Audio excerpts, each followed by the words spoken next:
Vodafone का एक नया अपडेट आया है बेसिकली उन्होंने एनालिस्ट मीट किया है। इस बार कॉन कॉल तो किया नहीं उन्होंने क्वार्टर में। बेसिकली ये एनालिस्ट मीट होता ही है, जो भी इन्वेस्टर्स होते हैं या जो नए इन्वेस्टर्स होते हैं उनके साथ एक एनालिस्ट मीट करती है कंपनी। और उस मीट में क्या होता है, कंपनी अपने आगे के प्रोजेक्शंस के नंबर देती है, तो जिसपे कि कंपनी का बहुत अच्छा कुछ पॉजिटिव चीज़ें देखने को मिली कि कंपनी ये बेसिकली ये दिखा रही है कि अब उनका जो है आगे चल के वो कोशिश कर रहे हैं कि उनके जो सब्सक्राइबर का बेस है वो बड़ा करें। वो अपने जो कन्वर्जन रेट है 4G 5G में सब्सक्राइबर्स का उसको बढ़ा रहे हैं। इस क्वार्टर में भी 25 लाख सब्सक्राइबर्स बढ़े हैं उनके ऑन बेसिस ऑफ अपग्रेड्स जो कि अपग्रेड हुए।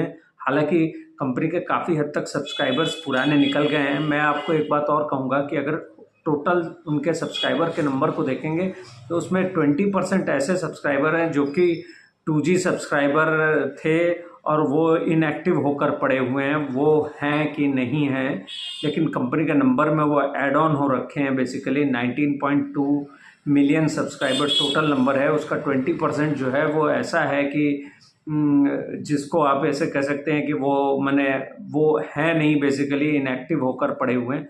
बाकी जो सब्सक्राइबर्स हैं वो 2G में हैं कुछ, और बाकी जो भी है नए अपग्रेड्स किए हुए कस्टमर्स जो हैं वो 4G में हैं। तो 3G में कुछ भी नहीं है। 3G पूरी तरीके से ख़त्म कर दिया है कंपनी ने। तो होता ये है कि इससे हो ये रहा है कि कंपनी का प्रोजेक्शन ये है कि अगले आने वाले 3 सालों में ये 45,000 करोड़ रुपया इन्वेस्ट करेंगे इस बिज़नेस में, जिसके बेसिस पे ये एक्सपेक्टेशंस कर रहे हैं कि इनकी जो सब्सक्राइबर में कंटिन्यूअस एडिशन होगा और रेवेन्यू में जो ग्रोथ है वो डबल डिजिट होगा।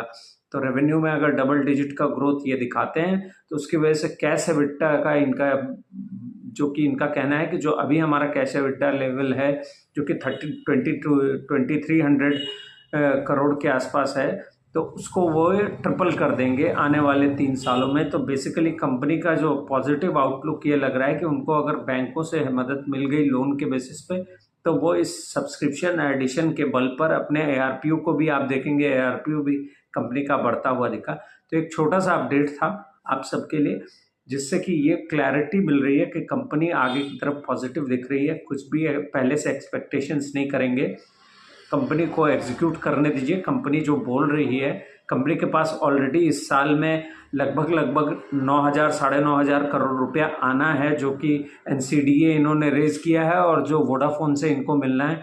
तो ऑलमोस्ट 9,000 रुपये तो यहाँ से आते हुए दिख रहे हैं। बैंक से वो 25,000 का लोन लेने की कोशिश कर रहे हैं। तो ये सारी चीज़ों का एग्जीक्यूशन इस बात पर निर्भर करेगा कि कंपनी कितनी